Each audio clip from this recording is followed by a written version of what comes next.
भारतीय सेना में हर प्रकार की रेजिमेंट मिलती है। ना मैं आर्टिलरी और मिसाइल रेजिमेंट की बात नहीं कर रहा हूं। मैं बात कर रहा हूं धर्म, जाति, एरिया के हिसाब से जिनके नाम हैं। Punjab regiment, Sikh regiment, Rajput regiment, Mahar regiment, Gorkha regiment, Assam rifles, Ladakh scouts और ना जाने और कितने नाम मैं आपको बता सकता हूं। बॉम्बे सैपर्स, मद्रास सैपर्स, है ना, बिहार रेजिमेंट, जाट रेजिमेंट और ना जाने कितने नाम आपको पता ही होंगे, गिनाने की आवश्यकता नहीं। इसमें धर्म के, जाति के, एरिया के नामों के हिसाब से भारतीय सेना में रेजिमेंट्स हैं। लेकिन मुस्लिम रेजिमेंट नहीं है, इस्लाम रेजिमेंट नहीं है, मोहम्मद के नाम पे रेजिमेंट नहीं है, शिया रेजिमेंट नहीं है, सुन्नी रेजिमेंट नहीं है ना, है ना। ये आपने नोटिस किया होगा। और जो लोग फौज को समझते हैं वो तो भली भांति इस बात को जानते भी हैं। ज्यादातर जो मुस्लिम शासक थे, चाहे वो तेलंगाना आज का जो एरिया कहलाता है, कर्नाटक कहलाता है, या अन्य जितने इलाके हैं, उनमें जो बड़े बड़े मुसलमान शासक थे, उन पे ना तो ईस्ट इंडिया कंपनी कब्जा कर पाई और ना अंग्रेज 1857 के बाद ब्रिटिश राज ला पाई, ज्यादातर पे नहीं ला पाई। जो ब्रिटिश इंडियन आर्मी जो बनी, जो अंग्रेज शासकों ने बनाई, उसमें अगर वो किसी भी मुसलमान, इस्लाम या इससे संबंधित अगर रेजिमेंट बनाते तो उन्हें यह डर था कि वो इन बादशाहों, इन सम्राटों, इन राजाओं, जागीरदारों, जो मर्जी नाम दीजिए, जो मुस्लिम शासक हैं, उनसे शायद ना लड़े। आप देख रहे हैं देश लाइव, देश की आवाज। नमस्कार। भारतीय सेना में हर प्रकार की रेजिमेंट मिलती है। ना मैं आर्टिलरी और मिसाइल रेजिमेंट की बात नहीं कर रहा हूं। मैं बात कर रहा हूं धर्म, जाति, एरिया के हिसाब से जिनके नाम हैं।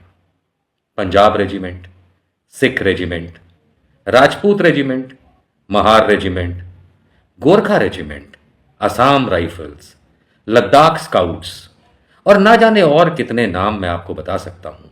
बॉम्बे सैपर्स, मद्रास सैपर्स, है ना, बिहार रेजिमेंट, जाट रेजिमेंट और ना जाने कितने नाम आपको पता ही होंगे, गिनाने की आवश्यकता नहीं। इसमें धर्म के, जाति के, एरिया के नामों के हिसाब से भारतीय सेना में रेजिमेंट्स हैं। लेकिन मुस्लिम रेजिमेंट नहीं है, इस्लाम रेजिमेंट नहीं है, मोहम्मद के नाम पे रेजिमेंट नहीं है, शिया रेजिमेंट नहीं है, सुन्नी रेजिमेंट नहीं है ना। ये आपने नोटिस किया होगा। और जो लोग फौज को समझते हैं वो तो भली भांति इस बात को जानते भी हैं। आइए आज मैं आपको बताना चाहूंगा, क्योंकि पूछना तो बेकार है कि ऐसा क्यों, आज मैं आप लोगों को बता ही दूं। वैसे कमेंट कीजिएगा अगर आपको पता है, इस वीडियो के खत्म होने से पहले बताइएगा कि ऐसा क्यों कि इस्लाम के नाम पे, ईसाई धर्म के नाम पे और उनके संबंधित कोई भी रेजिमेंट क्यों नहीं है। कभी सोचा आपने इस बारे में? चलिए आज वो राज खोल ही दिया जाए। देखिए, भारत की जो आर्मी है, भारतीय सेना जिसे हम कहते हैं, ये भारत की आजादी से पहले से है। ये अंग्रेजी हुकूमत ने भारतीय सेना का गठन किया था। 1947 में देश आजाद हुआ और फिर उसके बाद इंडियन आर्मी हो गई, उधर पाकिस्तानी आर्मी हो गई। पहले सब कुछ इंडियन आर्मी था, ब्रिटिश इंडियन आर्मी। अब आप जानते ही हैं कि आजादी से पहले अगर आप नक्शे को ध्यान से देखेंगे कहीं भी, तो पहले का जो नक्शा है उसमें आज का पाकिस्तान, आज का बांग्लादेश और यहां तक के काफी हद तक अफगानिस्तान, म्यांमार, ये सब भारत का हिस्सा था। लेकिन कौन से भारत का? ब्रिटिश कॉलोनियल राज, यानी अंग्रेज शासन जो था वो ब्रिटिश इंडियन कॉलोनी कहलाता था। 1947 में पाकिस्तान अलग, इंडिया अलग और उसके बाद 71 में तो बांग्लादेश भी ईस्ट पाकिस्तान को बना दिया गया। यानी इंडियन आर्मी जो थी, ब्रिटिश इंडियन आर्मी, उसमें सब प्रकार के लोग थे। क्योंकि अगर इसी जनसंख्या के रेशियो को आप देखेंगे तो आज जो पाकिस्तान में, अफगानिस्तान में, बांग्लादेश में और इंडिया के जो लोग हैं, ये सब उस समय ब्रिटिश कॉलोनी थे।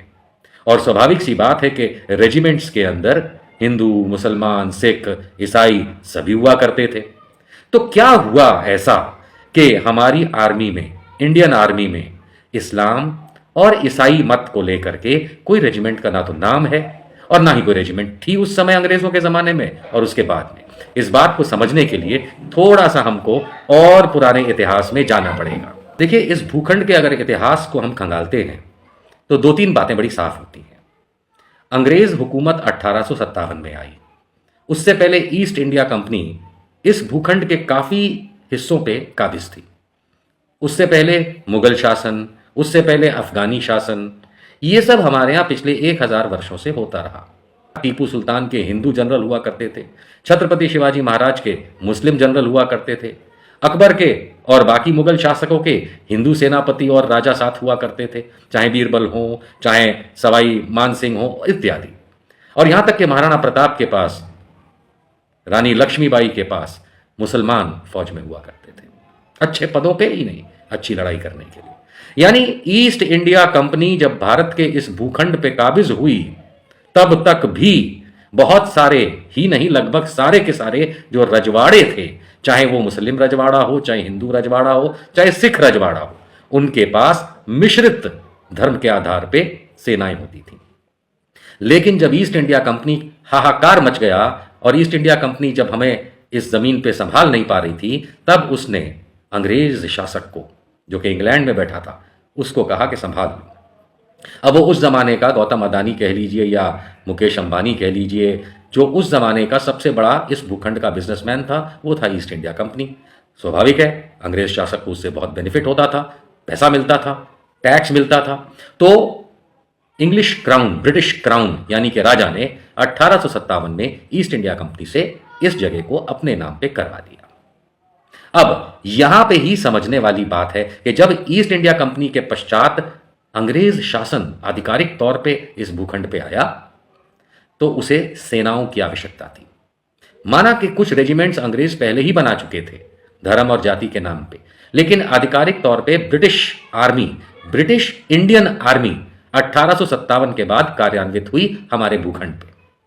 अब यहां पे एक आपको चौंकाने वाली बात ईस्ट इंडिया कंपनी के जमाने से लेकर के जब तक 1947 में देश आजाद हुआ, यानी कि ब्रिटिश हुक्मरान यहां से वापस गए, तब तक एक कॉमन चीज दिखेगी।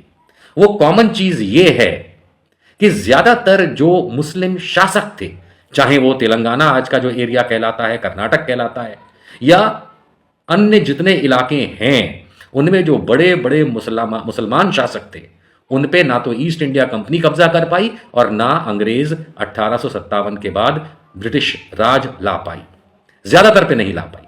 कुछ नाम है, जैसे मैसूर है, हैदराबाद है, नहीं जूनागढ़ तो चलिए एक छोटा सा था, राजस्थान के कई भाग हैं, पंजाब के कुछ भाग हैं, इधर बिहार के बगल में झारखंड जो आजकल है उसके कुछ भाग हैं, उधर नॉर्थ ईस्ट के कुछ भाग हैं, मध्य भारत के कुछ भाग हैं, जम्मू कश्मीर की तो बात है ही अलग से।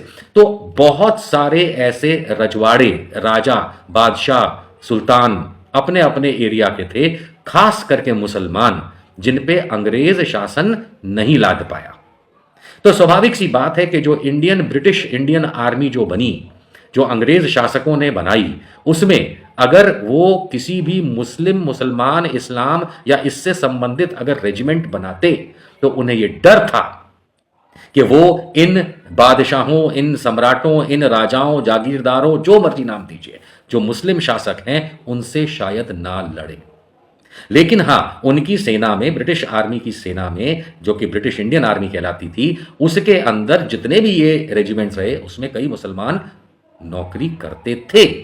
लेकिन ये जो डर सताया कि कहीं धर्म के नाम पे, मोहम्मद के नाम पे, अल्लाह के नाम पे शिया एक सुन्नी एक, ये अगर हो गए तो कौन लड़ेगा मैसूर से, कौन लड़ेगा हैदराबाद से, कौन लड़ेगा जम्मू कश्मीर से, कौन लड़ेगा ऐसे शासकों से, इवन उत्तर प्रदेश, बिहार के कई इलाकों के ऐसे शासक जो कि मुसलमान शासक थे, उनसे ये शायद उस नाम से ना लड़े।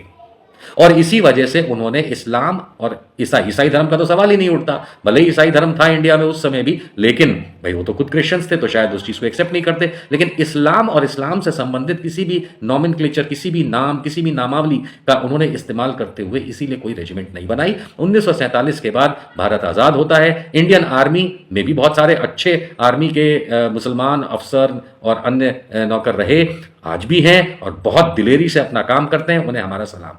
लेकिन अंग्रेज़ों ने ये एक मेक श्योर किया कि इंडियन आर्मी के अंदर कोई भी इस्लाम संबंधित नाम वाली रेजिमेंट ना बने। ये मैं ऐसा नहीं कहता हूं कि इंडियन आर्मी में आज ऐसा होना चाहिए, मैं तो ये चाहूंगा कि सिख और जाट और ये सारी रेजिमेंट भी खत्म कर देनी चाहिए, नंबर वाइज होना चाहिए, क्योंकि अब वो ज़माना नहीं रहा कि जहाँ पे, लेकिन हाँ इनकी भी कुछ मजबूरियाँ होंगी, कुछ कारण होंगे, कुछ रीजंस होंगे, कुछ फ़ायदे होंगे, तभी तो ऐसा करते हैं। लेकिन यहाँ चलते चलते मैं आपको एक बात बता दूँ, जो लोग ये सोचते हैं कि मुसलमान पाकिस्तान से, भारतीय मुसलमान पाकिस्तान से नहीं लड़ता या नहीं लड़ना चाहेगा, क्योंकि मीडिया में फालतू की न्यूज़ बड़ी चलती हैं कि देखो किसी ने पाकिस्तान का नारा लगाया, बाद में झूठ निकलता भी है, तो मैं उनको बता दूं कि भारत में एक रेजिमेंट है जैक लाई, JKLI, Jammu and Kashmir light infantry, जो हमारे जम्मू एंड कश्मीर में वर्षों से सेवारत है, और इसमें 50% जो हमारे सैनिक और अधिकारी हैं ये मुसलमान हैं। इसके उपरांत भी बहुत सारे सेना के विंग्स में, रेजिमेंट्स में, बटालियंस में हमारे मुसलमान भाई काम कर रहे हैं और तत्परता से भारत माता की सेवा करते हैं। लेकिन Jammu and Kashmir light infantry की तो खासियत यह है कि लगभग 50% वहां पे मुसलमान हमारे सैनिक अधिकारी हैं, और जो पाकिस्तान से रोज लोहा लेते हैं और हमें जीत का सेहरा बांध के दिखाते हैं। तो कहने का तात्पर्य यह था, आज की खाली बात इतनी सी थी कि अंग्रेजों के चलाए उस नौटंकी, जिसमें उन्हें यह डर था कि मुसलमान शासकों से ये शायद मुसलमान अगर अल्लाह के नाम पे या मोहम्मद के नाम पे, इस्लाम के नाम पे, शिया सुन्नी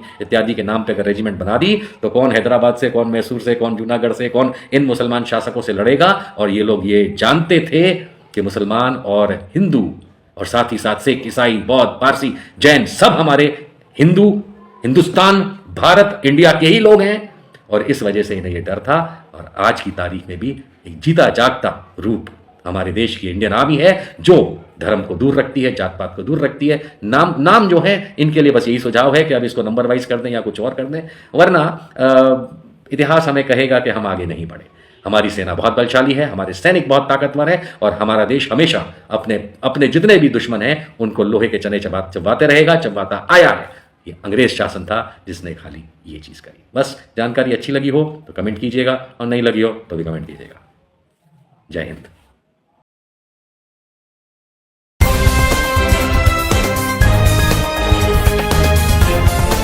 देश और दुनिया की तमाम छोटी और बड़ी खबरों के लिए हमारे चैनल को सब्सक्राइब करना न भूलें और बेल का बटन जरूर दबाएं।